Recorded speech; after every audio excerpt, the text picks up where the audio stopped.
What's happening, folks? Brandon Warren here to chat with you for another Midwest Swing podcast and simulcast.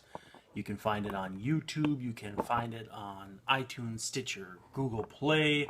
You can find us on, what am I missing here? Libsyn, I think, as well. Let's see if we can get this framed up quite right. But we can talk about just about whatever you want. Twins coming off a really strong win over the Cleveland Indians tonight. Not a bad start, I guess you could say, for Adalberto Mejia. Had to kind of scuffle through 5 innings tonight, but did lead the Twins to a 5-0 win. So the Twins coming off being shut out for the first time all season, turned around, flipped the script on the Indians tonight. Trevor Bauer, obviously not a great start, started stewing on the mound a little bit as the Twins pushed 4 runs across on him in the second inning. They would add a run in the 7th as well, but ultimately that was about all the Twins needed, as Mejia, Tyler Duffy, Taylor Rogers, and Trevor Hildenburg combined to shut the Indians down for, the win tonight. So, if you are joining this Periscope chat for the first time, and you want to contact me, you can feel free to leave comments on the screen. I am, however, more likely to see them if you put them on Twitter at Brandon_Warren, so we can chit-chat about pretty much whatever you want. Twins falling out of first place last week with the Chicago series and the Cleveland series before that. It has been a little while since I've rapped at you guys on one of these, so we can take some questions. I did file a mailbag today. Sorry, I don't know why I was thinking timeline. I did file a mailbag for zonecoverage.com today that you should check out. I did come up with my equivalent of the Jimmy Butler trade if the Twins were to pull one off like that. I think you guys might like that as well. So it'll be interesting to see what you guys think if I came up with what a Jimmy Butler trade for the Twins would look like. Hypothetically, I'll say it involves Eddie Rosario, and it involves another bat, and it involves the Twins getting someone who plays Eddie Rosario's position. I think you guys will really like it. So zonecoverage.com. Under the Twins tab, it'll be the first thing you see if you check it here yet tonight. If you are listening to this as the podcast audio form, you can check it out. It'll be one of the first things you find. It'll say Friday Mailbag with my name in all bold, Warren, W-A-R-N-E.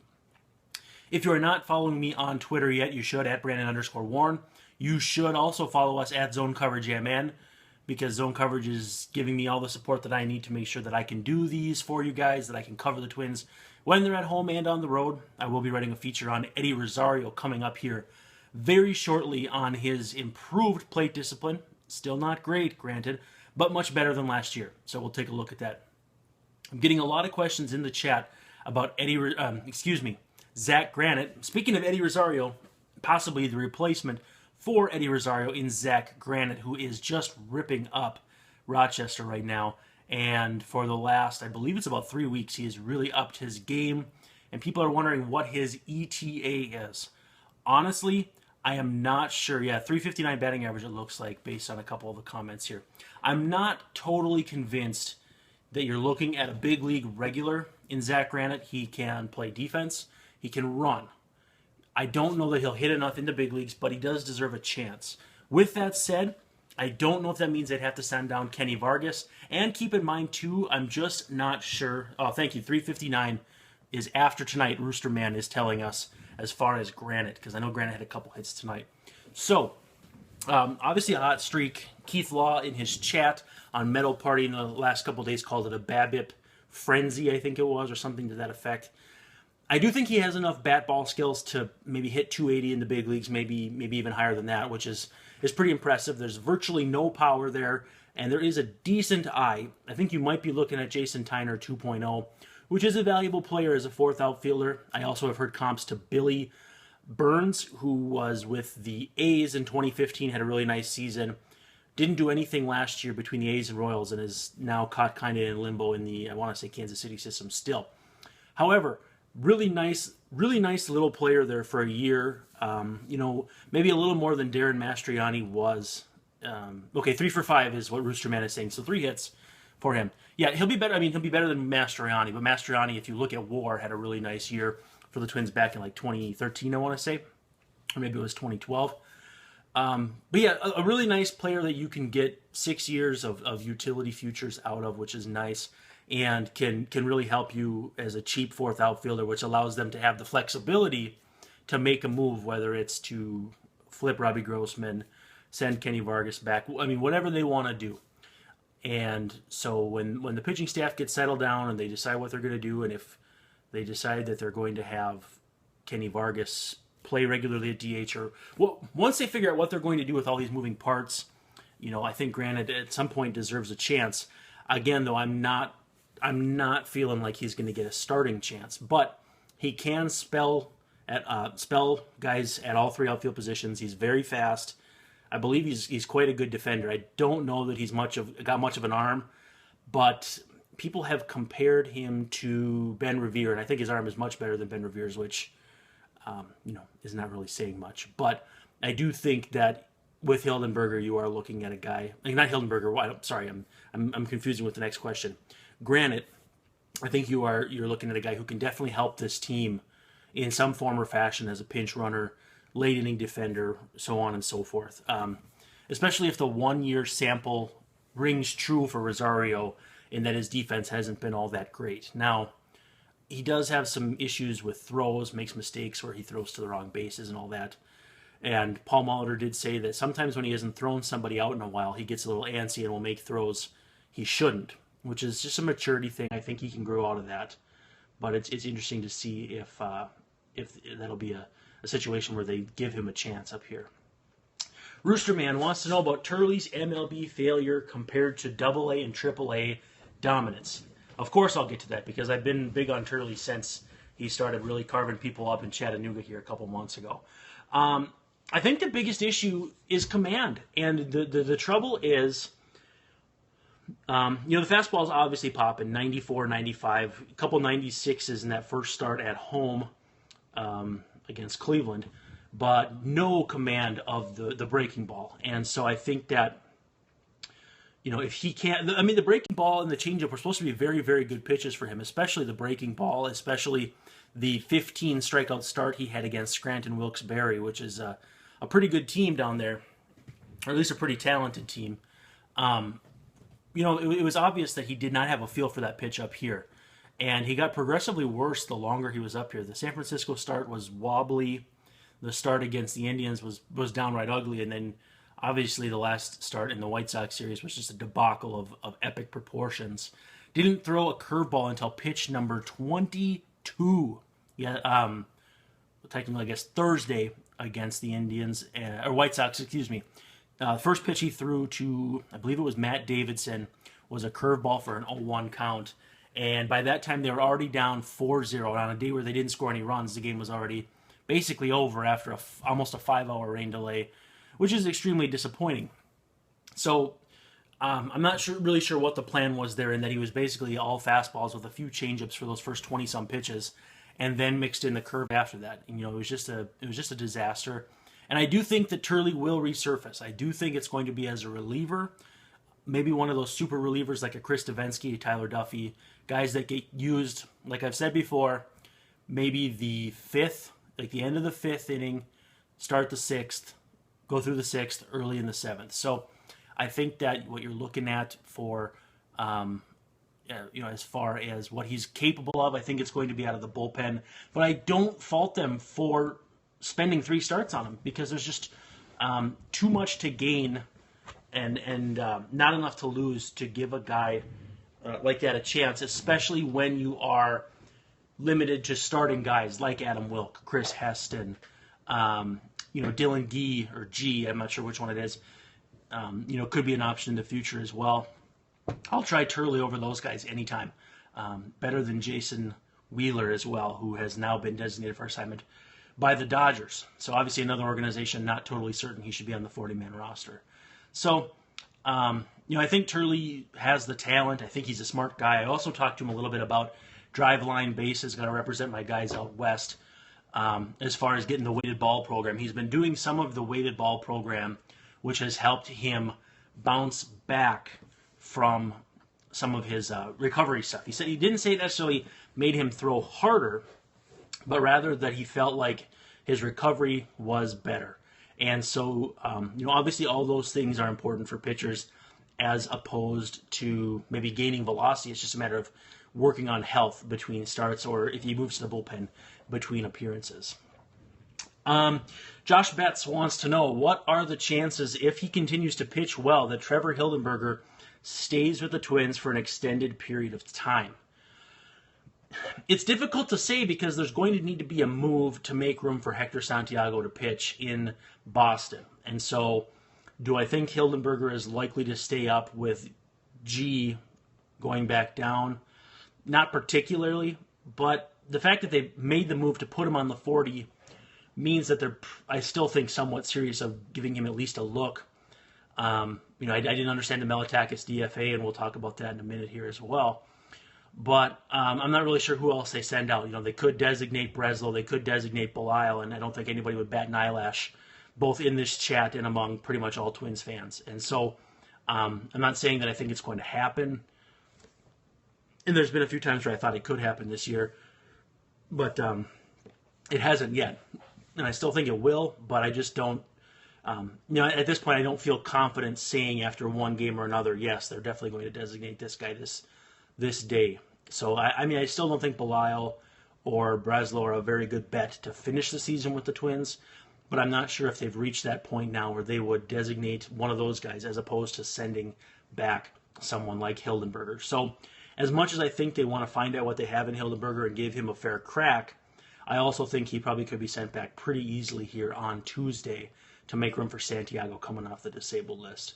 So, there's a lot that can happen between then and now, though, too, as far as a disabled list stint.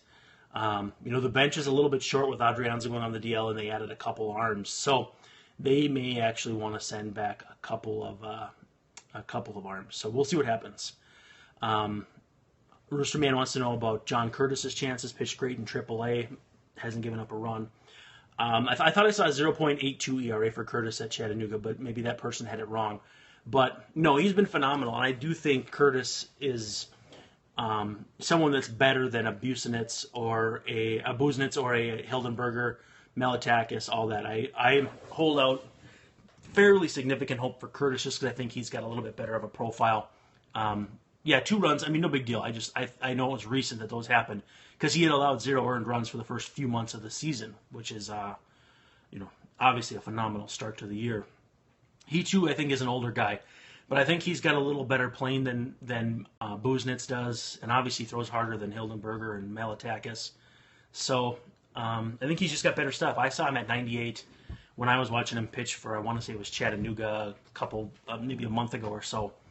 So it'll be fun to see what he's capable of, because I think he is a much better, much more sustainable kind of guy. Nick Tuttle wondering if Curtis throws gas. Yeah, he does. He throws absolute gas. 97, 98.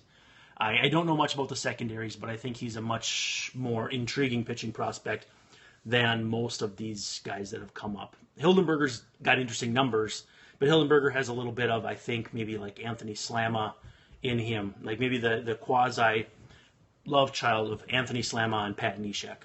Which is to say he could certainly be effective. And I really think that the changeup was dirty tonight. The changeup was really, really good.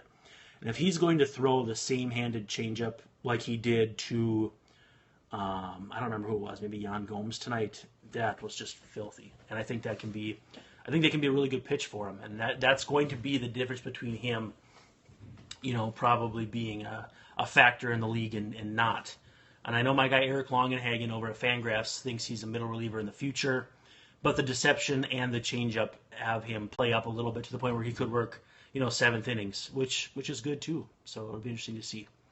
Twins fan 44 says he believes he heard that Hildenburg had a 60 changeup on the 2080 scale, according to MLB a few years ago. Yeah, that would not surprise me. So we'll see what happens.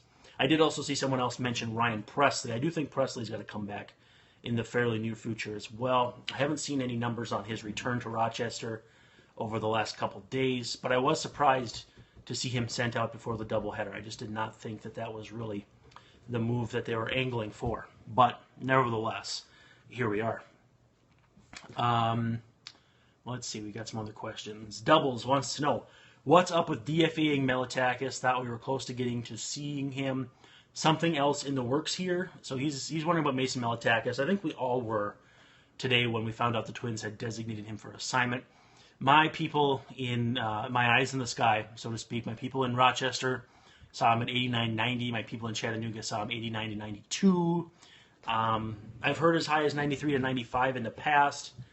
I did hear from Rochester people that he didn't look great. I mean, it hasn't been a large sample size, but it also seems like he could probably give them whatever Breslau's giving them, which is to say not a lot. So the Twins can re-add him to the 40-man roster. I think it's within 7 days and not have to risk exposing him to waivers. That's possible. They also maybe have a pretty good inkling that he will clear waivers, or they may have a deal worked out somewhere that he can be shipped to bring something back. The deal that I kind of teased, and I'm not saying that there's anything to it steam-wise, but it wouldn't surprise me if Terry Ryan out in Philly liked him and maybe was willing to make a move for him. Terry Ryan, obviously one of the scouts for the Phillies. Andy McPhail is one of the big bosses out there, and if they like Melitakis and they have bullpen questions for sure. I mean, they just put Casey Feed on the disabled list. That's how bad it's gotten out there. Would they trade Pat Neshek for a package or something like Melitakis? Especially with Neshek pitching well, but not really a stud, so to speak. Just a very good reliever with free agency looming at the end of the season. I don't know. I don't know if that's possible. It's just me floating an idea or scenario that probably will not happen. But I think Twins fans would welcome it because Neshek's got good numbers and would definitely help this bullpen out a lot. A lot.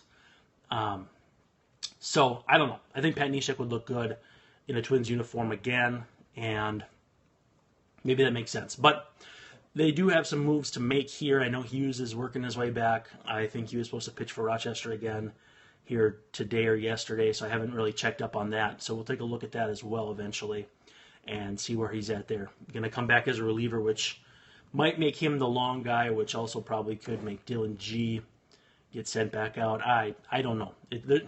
It's a fluid situation, and I just don't know what the plan is really. Let's see. Take a couple more questions here if people have got them. Eduardo Escobar hitting streak snapped tonight. I think that was 9 games. He went 0 for 4. 3-hit game for Brian Dozier, who's starting to come around a little bit. 2-hit game for Polanco, including a home run. Jorge's got to start swinging better because obviously they're breathing fire down his neck. When Adrianza was healthy, he was stealing some playing time, and Escobar's going to steal some playing time while he's hot, which, we'll see how long that lasts, but hopefully it's a while because he's a good guy and kind of a funny guy. So we'll see what happens, but I do think that you got to get Eduardo Escobar in the lineup every day right now. Twins fan 44, I believe Joe, wants to know my thoughts on Latroy Hawkins, and I don't know. I mean, I didn't listen that closely tonight. I kind of was bouncing back and forth between a few things, but between you and me, anybody else listening, I think anybody other than Bert is pretty good. I've been just really, really disappointed with Bert's analysis or lack thereof for the last couple seasons, and I don't know what it is, and I'm not trying to cast any stones. I'm not trying to be a jerk or anything. I just feel like it's a lack of preparation or a lack of care, or hopefully it's not something else. But I just don't feel like Twins fans are getting any analysis from him, and it's a very, very well-paid job. Fans should be getting something from it. And it's very, very infrequently that Bert Blyleven says something that adds value on a broadcast. And I think Twins fans deserve better. And honestly, it's kind of telecast on the whole. I think Corey Provis and Chris Atterbury should do the radio together. They're both phenomenal. And then as far as TV, I don't know. We'll see what happens because I don't think it's been great. I don't think it's been great. I did see someone say they like Torrey. Colin Nelson talking about a pitch being right down the middle and it's actually on the corner, which I tweeted. I could not believe that. I don't know how often you can say uppercut swing, keep the ball down, all these things that are just old baseball adages that don't actually add any value. I don't know. We'll see what happens. Andrew, can you explain the Twins' lower minor league system? Like, what are the names? Okay. So basically, the lowest level is the Gulf Coast League. That's where guys start off. And, there's extended spring training for the early part of the season, which is where players from all different levels get extra reps but are not playing actual games. There's Gulf Coast League, which is where all the real young players and very raw players go. Then there's rookie level for Elizabethton and I'm trying to remember the other one. Yeah, but that's E-Town, rookie level in the Appalachian League. Then there's low A, Cedar Rapids, high A, Fort Myers, double A, Chattanooga, and Rochester, which is triple A. Double A is usually considered the biggest jump for most players because that's where a lot of the top prospects are playing or stationed. Triple A is more of a finishing ground for guys as far as facing former big leaguers who might sequence things differently or have some big league experience as far as just doing different things that help younger players prepare for the grind of the big leagues. So I know I'm missing a rookie league level there. It's E-Town, and I don't know why I can't think of the other one. Where did Lewis go? I believe Royce Lewis was going to the GCL. I believe he said that to us during the opening presser. So Alex Kirilloff got moved quickly. Yeah, the Gulf Coast League is what the GCL is. So it's in Fort Myers. The team is called the GCL Twins. So it's a pretty basic name. But Alex Kirilloff, I believe, went to Elizabethton, which is where more of the advanced guys who are drafted go. You might see someone like a Brent Rooker go there for a couple days to get his legs back before he goes to Cedar Rapids or Fort Myers after that. But Kirilloff got bumped because he was believed to be a little bit more advanced than most rookies, and he held his own at E-Town, which is impressive. Lewis is pretty young. He was 17 until about a week before the draft. So they're going to want him to go to the GCL. Blaine Enlow, I see Joe asking about Blaine Enlow. I think he'll go to the GCL as well. And I do believe that Landon Leach will too. Especially Leach in that he's such a Johnny-come-lately as far as pitching is concerned because he's a converted catcher. So he'll go to the GCL as well. Last question I'll take is from Doubles. How do you explain the Twins' vastly improved defense? Buxton explains the outfield, but the infield looks way better, especially Mauer. Buxton explains center, and center can, I think, lift the sea level for the two guys at each side. A full season of Kepler is better than a half season of Kepler, especially considering what they've been running out there in the past. Less Robbie Grossman helps, although Rosario's numbers haven't been all that great. But both of those guys in the corners are better than Robbie. Robbie's fine. He's just nothing special. He's been better this year than last, but I don't think it's been by a ton. But he's looked better, at least with the eye test, I think. So, we'll see what happens there. As far as the infield is concerned, Mauer's been great. Dozier's been all right. No obvious issues with him. Castro behind the plate has been phenomenal. And the left side, which everyone thought was going to be a big issue, has been really darn good. I think Miguel Sano is about even as far as metrics are concerned, or maybe a little bit below.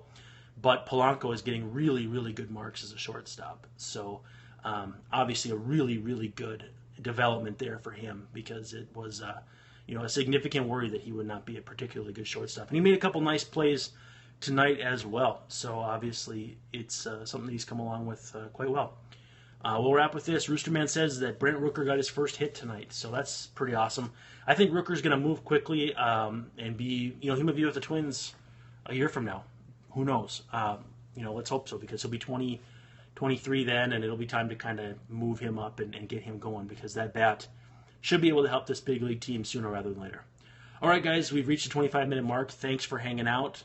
Peace. We'll be back in. Coming at you with a Periscope early next week. I'm going to go out of town for the weekend. I'll be in Fargo. But be good. Peace.